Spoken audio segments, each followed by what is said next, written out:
বাংলাদেশ জামাত ইসলামী ক্ষমতায় যেতে চায় না। বাংলাদেশ জামাত ইসলামী ইসলামকে ক্ষমতায় নিতে চায়। বাংলাদেশ জামাত ইসলামীর প্রধানমন্ত্রী, মন্ত্রী, এমপি কিংবা চেয়ারম্যান হওয়ার জন্য রাজনীতি করে না। আমরা রাজনীতি করে দেশের মানুষের সেবায় নিয়োজিত করে একজন খাদেম এবং সেবক হিসাবে নীতিকে নিয়োজিত করার জন্য। সেই জন্য কেউ কেউ যখন আমাদেরকে বলেন বাংলাদেশ জামাত ইসলামীকে আর মাথায় উঠতে দেওয়া যাবে না, আমরা বলি আপনি আমাদের উপকারী করেছেন। আপনি উপকারী করেছেন।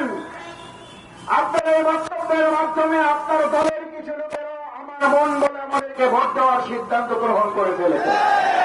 কারণ আপনি আমাদেরকে মাথায় উঠতে না দিয়ে আমাদেরকে অনেক ভালো পরামর্শ দিয়েছেন। আর প্রমাণ হয়েছে আপনারা আমাদেরকে মাথা থেকে নামাইয়া আপনারা জনগণের মাথায় উঠবেন এবং কাঁঠাল ভেঙে আবার খাইতে চাচ্ছেন।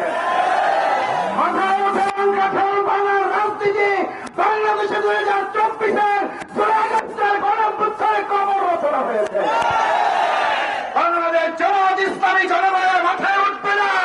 2025 সালের পর 26-এ যে নির্বাচন হবে, বাংলাদেশ জামাত ইসলামী জনগণকে মাথায় করে নিয়ে ইসলামকে আমরা ক্ষমতায় তুলে দেব।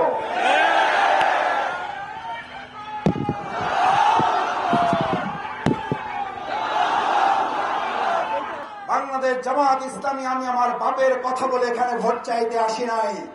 বাংলাদেশ জামাত ইসলামী আমরা কোন নেতার কথা বলে ভোট চাইতে আসি নাই। বাংলাদেশ জামাত ইসলামী তাদের তৈরি করা গঠনতন্ত্র কোন মতবাদের ভিত্তিতে ভোট চাইতে আসে নাই। বাংলাদেশ জামাত ইসলামী ভোট চাইতে এসেছে সব সমস্যার সমাধান।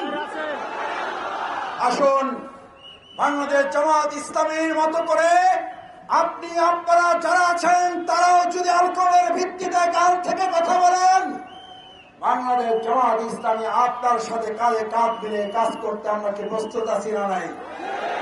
আসুন সেই কোরআনই হচ্ছে সমাধান।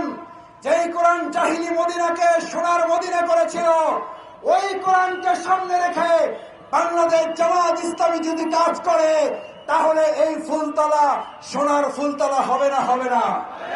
এই ডুমুরিয়া সোনার ডুমুরিয়া হবে না? হবে না? আমার প্রিয় মাতৃভূমি বাংলাদেশ সোনার বাংলা হবে কিনা? হবে না? সেই কোরআনের আলোকে সোনার বাংলা বিনির্মাণের জন্য কারা রাজি আছেন? কারা রাজি আছেন? আমরা কোরআনের বিজয় না নিয়ে কেউ ক্লান্ত শ্রান্ত নিস্তব্ধ নিথর হয়ে ঘরে ফিরব না।